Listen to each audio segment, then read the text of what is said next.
At a millionaire's gala, two elites shoved a 68-year-old black man to the ground, laughing, mocking him as just the help. But what they didn't know. He raised the man who owns the mansion. Samuel Hayes walked in quietly, just there to support his son, the new CEO. But when he touched the piano, they saw only his skin, not his soul. One wine stain. One shove. One massive mistake. Because the man they humiliated. He's not only a father, he's a legend. And when his fingers hit those keys, the entire room will freeze. Andrew Carter stood in the grand foyer of his Manhattan villa, his tailored black tuxedo fitting perfectly on his 30-year-old frame. His dark eyes sparkled with a mix of pride and anticipation as he adjusted his cufflinks, engraved with the initials, AC, a gift from his mentor on the day he'd been named CEO of Sterling Tech, a media conglomerate that dominated the city's digital landscape. Tonight's gala was his celebration, a lavish dinner to mark his ascension, a milestone he'd clawed his way to reach through late nights, bold pitches, and unrelenting ambition. Guests, executives, influencers, and industry titans would arrive at 7 p.m., their presence a testament to his rise. But for Andrew, the night wasn't just about his title. It was about the man who'd made it all possible, the man he called Dad. The villa buzzed with preparations. Caterers darted between tables, arranging crystal glassware and silver cutlery, while florists adjusted centerpieces of white orchids. Andrew had planned every detail, from the 5-course menu to the live music that would set the evening's tone. He'd hired a renowned pianist, Elena Voss, to perform on the villa's centerpiece, a gleaming Steinway grand piano, a gift he'd bought for his foster father, Samuel Hayes, a man whose love for music had shaped Andrew's childhood. The piano stood polished and ready, its keys a quiet promise of the night's highlight. At 6:30 p.m., Andrew's phone buzzed with a call from Elena's manager. "Mr. Carter, I'm so sorry," the voice said, rushed and apologetic. "Elena's had a sudden stomach issue. She can't perform tonight." Andrew's jaw tightened, his hand gripping the phone. "Is there a replacement?" he asked, his voice calm but urgent. The manager hesitated. "Not on this short notice." "I'm sorry." Andrew ended the call, his mind racing. The piano performance was meant to be the evening's heart, a tribute to his father, who taught him to find beauty in discipline, to turn dreams into reality. He paced, frustration bubbling, but a spark of resolve ignited. He knew exactly who could save the night. He climbed the villa's staircase, his polished shoes silent on the carpet, and knocked on the guest room door. Samuel Hayes, 68, opened it, his warm brown eyes crinkling with a smile. His dark skin, weathered by years of hard work, contrasted with his simple white button-down, rolled up at the sleeves. "What's got you so serious, son?" Samuel asked, his voice deep and steady, a balm to Andrew's nerves. "Dad," Andrew said, his voice softening, the pianist cancelled. "I know it's a big ask, but will you play tonight? For me?" He paused, his eyes searching Samuel's. "It's not just about the music. I want everyone to meet you, to know the man who raised me. This is your night, too." Samuel's smile widened, a mix of pride and humility. "You sure you want an old man like me stealing your spotlight?" he teased, but his eyes glistened with emotion. Andrew laughed, clapping his shoulder. "It's our spotlight. Always has been." Samuel nodded, his hand resting briefly on Andrew's. "All right, son. I'll play. Give me a minute to get ready." Andrew returned downstairs, his heart lighter, a grin breaking through his earlier tension. He greeted the first guests, shaking hands with board members, exchanging laughs with colleagues, his charisma filling the room. By 7 p.m., the villa was alive with chatter, the clink of glasses, and the hum of anticipation. Melissa and Claire, two junior executives in their late 20s, swept in, their sequined dresses shimmering, their laughter sharp and confident. They were rising stars in the company, known for their polished pitches and ruthless ambition, but Andrew barely noticed their arrival, his thoughts on Samuel. Upstairs, Samuel dressed with care, choosing a crisp white shirt, black trousers with suspenders, and a soft cloth cap, a nod to his Harlem roots. He looked at himself in the mirror, his hands steady despite the years they'd carried. He thought of Andrew at 5, a scrawny boy he'd taken in after his parents' death, teaching him piano on a battered upright, its keys chipped but full of soul. Tonight, he'd play on a Steinway, a gift from the boy who'd become his son. His chest swelled with pride, but a flicker of unease stirred. He knew how people saw him, a black man, older, unassuming. He'd faced their judgments before, in clubs, in stores, in life. But for Andrew, he'd face anything. Samuel descended the staircase, his steps slow but deliberate, his cap tilted just so. The crowd parted slightly, their eyes flicking to him with curiosity, some with dismissal. He approached the Steinway, its ebony finish gleaming, his fingers itching to touch the keys. He thought of the nights he'd played in Harlem's jazz clubs, his music a defiance of the world's limits. This was different, but the feeling was the same, a chance to speak without words. Before he could reach the piano, a hand grabbed his arm, firm and sudden. Melissa, her blonde hair swept up, glared at him, her voice low but venomous. "What do you think you're doing?" she hissed, her eyes narrowing. "Who said you could touch the director's piano?" Claire, standing beside her, chimed in, her tone dripping with scorn. "A dirty black man like you. Go back to serving drinks, or whatever you're here for." Their words cut deep, a familiar blade Samuel had felt too many times. He stood tall, his eyes calm but piercing. "This is my piano," he said, his voice steady, each word deliberate. Melissa laughed, a sharp, mocking sound, her hand still on his arm. "Your piano? Don't be delusional." Claire smirked, stepping closer, her wine glass tilted carelessly. "You're embarrassing yourself," she said, her voice loud enough to draw eyes. Then, with a flick of her wrist, Claire pushed him, hard. Samuel stumbled, his knees hitting the floor, his cap falling beside him. The crowd gasped, but Claire wasn't done.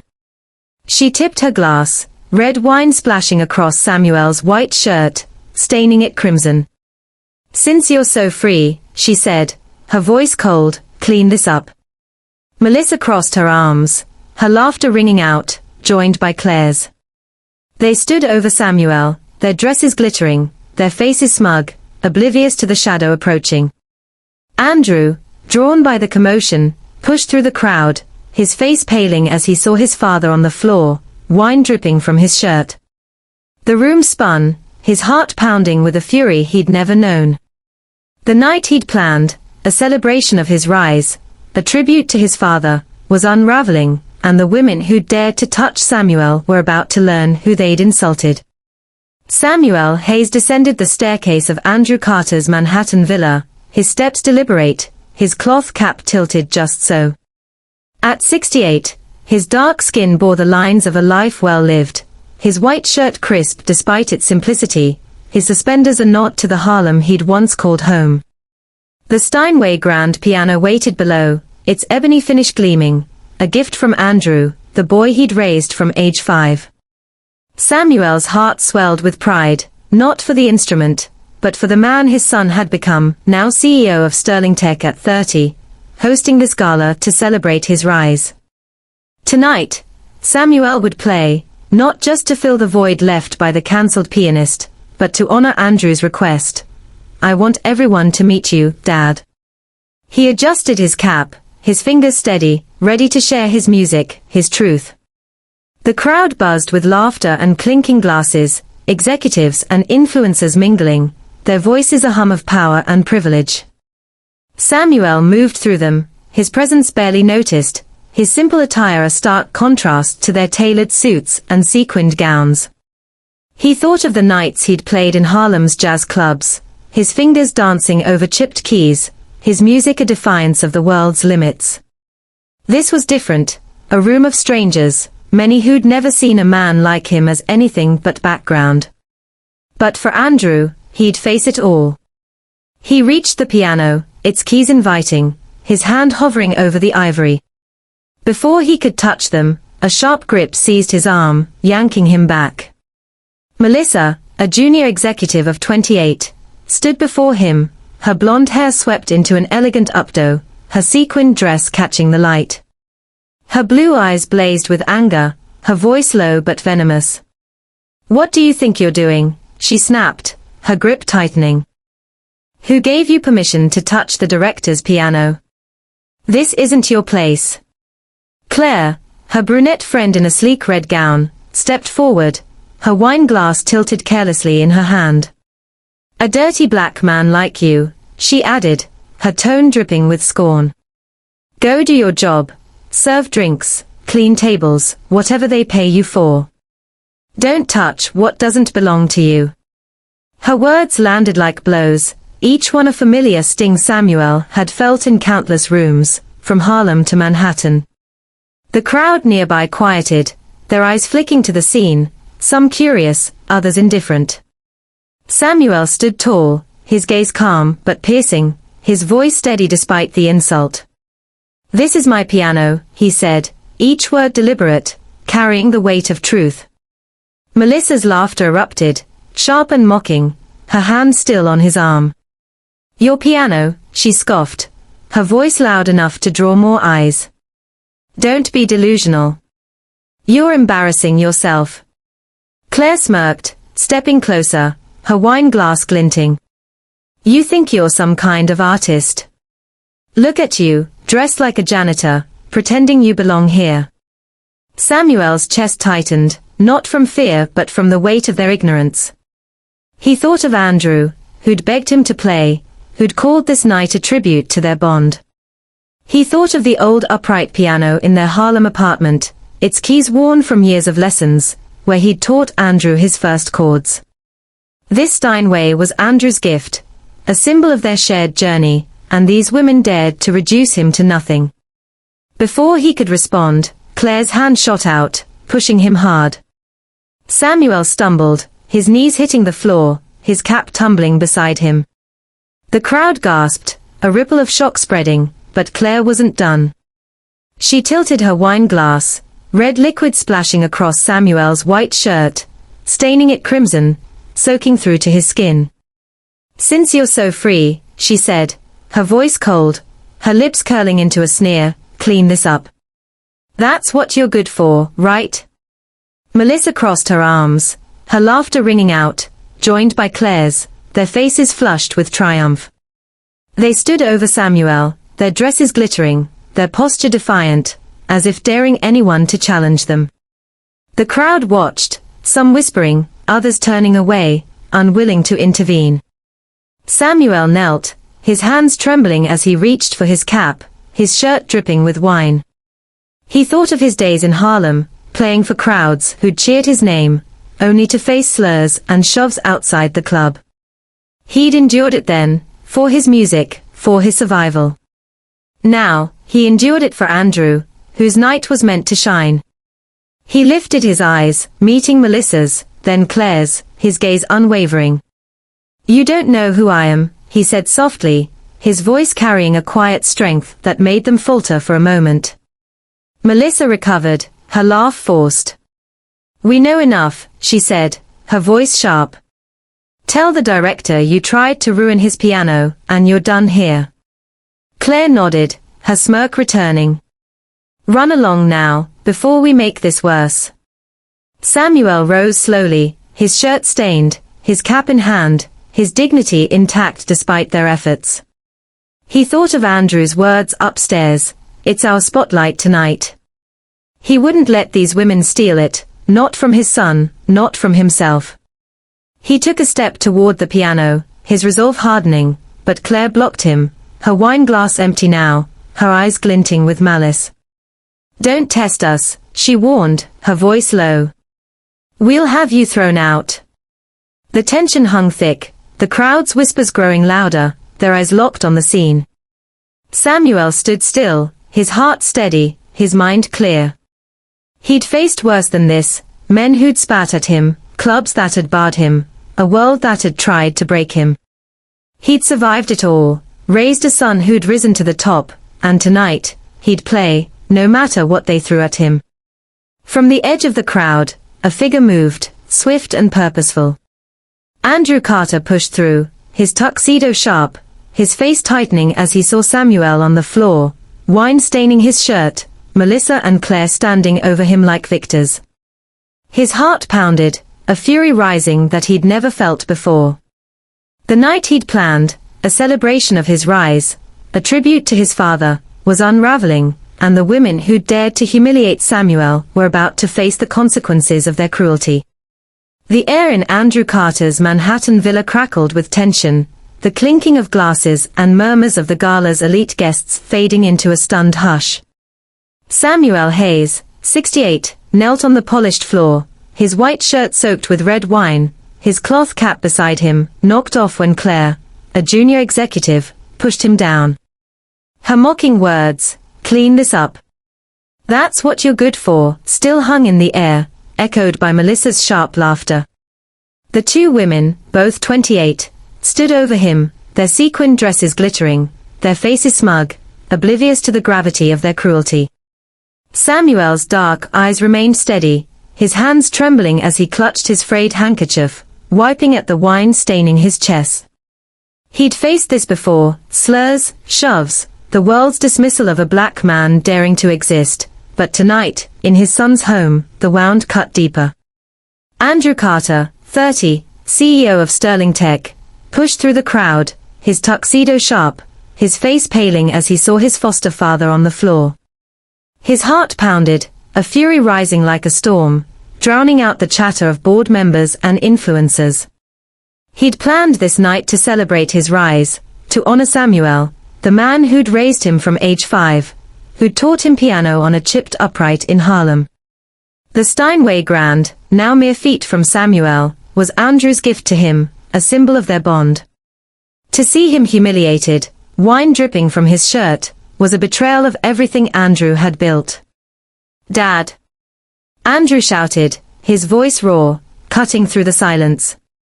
He dropped to his knees, his hands gentle, but urgent as he grasped Samuel's shoulders. "Dad, are you okay? What happened?" His eyes searched Samuel's, his breath short, his anger barely contained. Samuel shook his head slightly, his gaze lowered, his voice soft but steady. "I'm fine, son," he said, his hand still wiping at the wine, the handkerchief now streaked red. "Just a misunderstanding." His words were calm, but Andrew saw the flicker of pain in his eyes, the weight of a lifetime facing slights like this. The crowd's eyes shifted, landing on Melissa and Claire, who stood adjusting their dresses, their faces a mix of confusion and defiance. Melissa, her blonde hair swept up, let out a nervous laugh, her voice light but dismissive. "Oh, it's nothing, Director Carter," she said, waving a hand as if swatting away a fly. "Just a small issue. This man was about to mess with your piano. We were just reminding him to stick to his job." Her tone was casual, but her eyes flicked to the crowd, seeking approval. Claire, her brunette hair gleaming, stepped forward, her voice smoother, laced with practiced charm. "Exactly, sir," she said, her smile tight. "We were protecting the event's image. A piano like that, priceless, really, shouldn't be touched by, well, someone like him." She gestured vaguely at Samuel, her words dripping with condescension. "It's not appropriate, especially for a night like this." Andrew's hands froze on Samuel's shoulders, his face draining of color, his jaw clenching so hard it hurt. He stood slowly, his eyes locked on the two women, his fury a cold, sharp blade. The crowd held its breath, sensing the shift, their whispers silenced. Andrew's voice, when it came, was low, each word deliberate, cutting through the air like a whip. "That piano," he said, pointing to the Steinway, "was a gift. From me. To the only man I've ever called Dad. His eyes burned, his gaze pinning Melissa and Claire in place. The man you just called dirty. The man you pushed to the floor. The man you poured wine on like his nothing. Melissa's smile faltered, her hands fidgeting with her dress. Claire's eyes widened, her wine glass, now empty, clutched tightly. The crowd stirred, their murmurs rising, a mix of shock and unease. Andrew stepped closer, his voice rising, his anger breaking free. You don't know him, he said, his words trembling with rage. You don't know that he took me in at 5, when I had no one. Rode a rusted bike to get me to school. Worked double shifts to buy me books. Taught me my first song on a piano, so old the keys stuck. He paused, his chest heaving, his eyes never leaving the women. That piano. It's his. Because he's the reason I'm here. Samuel reached for Andrew's arm, his touch gentle, grounding. Son, he murmured, his voice soft, it's all right. But Andrew shook his head, his eyes glistening, his voice cracking. No, Dad, it's not all right. They don't get to do this to you. He turned back to Melissa and Claire, his gaze icy, unyielding. You know what he was before he became my father. A pianist in Harlem, in the 70s, playing clubs that packed out every night. People stood in line to hear Samuel Hayes. He gave it all up, for me. And you dare call him a servant? The room fell deathly silent, the weight of Andrew's words settling like a storm. Melissa's face crumpled, her voice stammering. We didn't know, Director Carter, she said, her hands raised, pleading. We thought he was just, Andrew cut her off, his voice sharp. You thought he was nothing. Because of his skin. Because of his clothes. You didn't know, but you judged him anyway. You called him dirty, trash. You think an apology fixes that? Claire's composure cracked, her voice trembling. Sir, please, we were just trying to. Andrew raised a hand, silencing her. You were trying to protect your idea of what belongs here, he said, his voice low, dangerous. But you don't belong here. Not in my home. Not after what you did to my father. He turned to the security team standing nearby, his voice firm. Escort them out. Now. The guards moved forward, their presence a quiet command. Melissa's eyes widened, her voice rising in panic. Director Carter, please, we didn't mean it like that. We're sorry. Claire grabbed Melissa's arm, her face pale, her words rushed. We'll apologize to him, right now, we swear. Don't do this. But the crowd parted, their eyes cold, their silence a judgment. Andrew ignored their pleas, his focus on Samuel, who stood now, his shirt stained, his cap back on his head, his dignity unbroken. The guards led Melissa and Claire toward the door, their protests fading, their heels clicking desperately. The crowd watched, some shaking their heads, others whispering, their respect for Andrew deepening, their shame for their own silence growing. Andrew turned to Samuel, his hands gripping his father's, his voice soft but fierce. Dad, I'm so sorry. This wasn't supposed to happen. Not tonight. Not to you. Samuel's eyes met his, warm, steady, a smile tugging at his lips. You don't apologize for them, son, he said, his voice low, resonant. You've done enough. More than enough. He squeezed Andrew's hands, his gaze unwavering. I'm proud of you. Always have been. Andrew's throat tightened, tears threatening to spill. He thought of their Harlem apartment, the nights Samuel played lullabies to calm his nightmares, the mornings he'd walked him to school, his bike creaking under their weight. This night was meant to honor that man, not see him humiliated. He took a breath, his resolve hardening. Dad, he said, his voice steady now, the piano's waiting. I told you tonight's special, not because of my title, but because I want everyone to know I have the greatest father in the world." Samuel's smile widened, his eyes glistening. "All right, son," he said, his voice soft but strong. "Let's give them something to remember." Andrew nodded, his heart swelling, his anger giving way to pride. He turned to the crowd, his voice clear, commanding. "Ladies and gentlemen, tonight's performance is by the man who raised me, Samuel Hayes. You're about to hear something real." The guests stirred, their applause tentative at first, then growing, a wave of respect and curiosity. Samuel moved toward the piano, his steps steady, his shirt still stained, his cap tilted proudly. He sat, his fingers brushing the keys, his heart steady. He thought of Harlem, of Andrew's first clumsy chords, of a life built on love, not accolades. The crowd waited, their eyes on him, and for the first time that night, Samuel felt seen, not as a servant, not as a shadow, but as a man, a father, a musician.